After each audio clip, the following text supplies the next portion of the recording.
Quoi de plus triste de retrouver ces plus belles plantes, les dahlias avec ses gros pompons, les grosses trémières, les delphiniums, de les retrouver les branches brisées suite à un coup de vent ou un coup d'orage.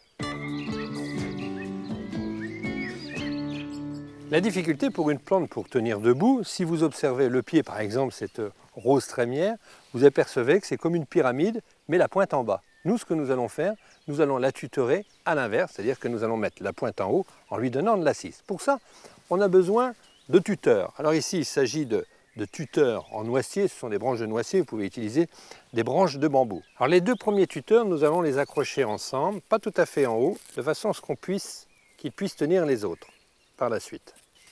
Et nous allons les poser autour, tout en respectant la rose trémière. Maintenant que nos deux tuteurs sont installés, sont positionnés, nous allons installer les autres tuteurs dans la petite fourche du haut. Donc quoi, même seul, on peut tutorer cette plante, cette rose trémière, et nous allons les ficeler ensemble en haut assez solidement.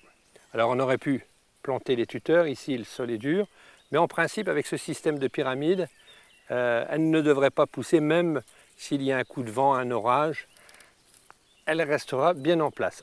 Reste maintenant à ligaturer les branches de la rose trémière le long d'un tuteur, tout en respectant la forme de cette rose trémière.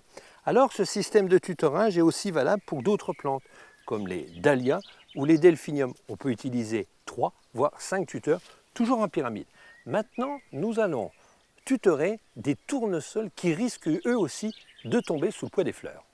Ici, il s'agit d'auto-tutorage, c'est-à-dire que les tournesols vont pouvoir se maintenir les uns dans les autres.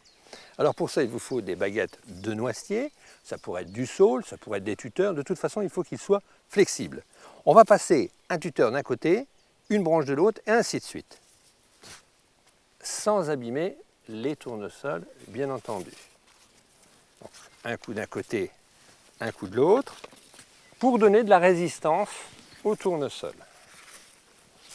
Voilà, nos tournesols tiennent maintenant debout. Vous l'avez compris, un tutorage n'est pas là au détriment de la plante, bien au contraire, le tutorage est là pour valoriser les plantes.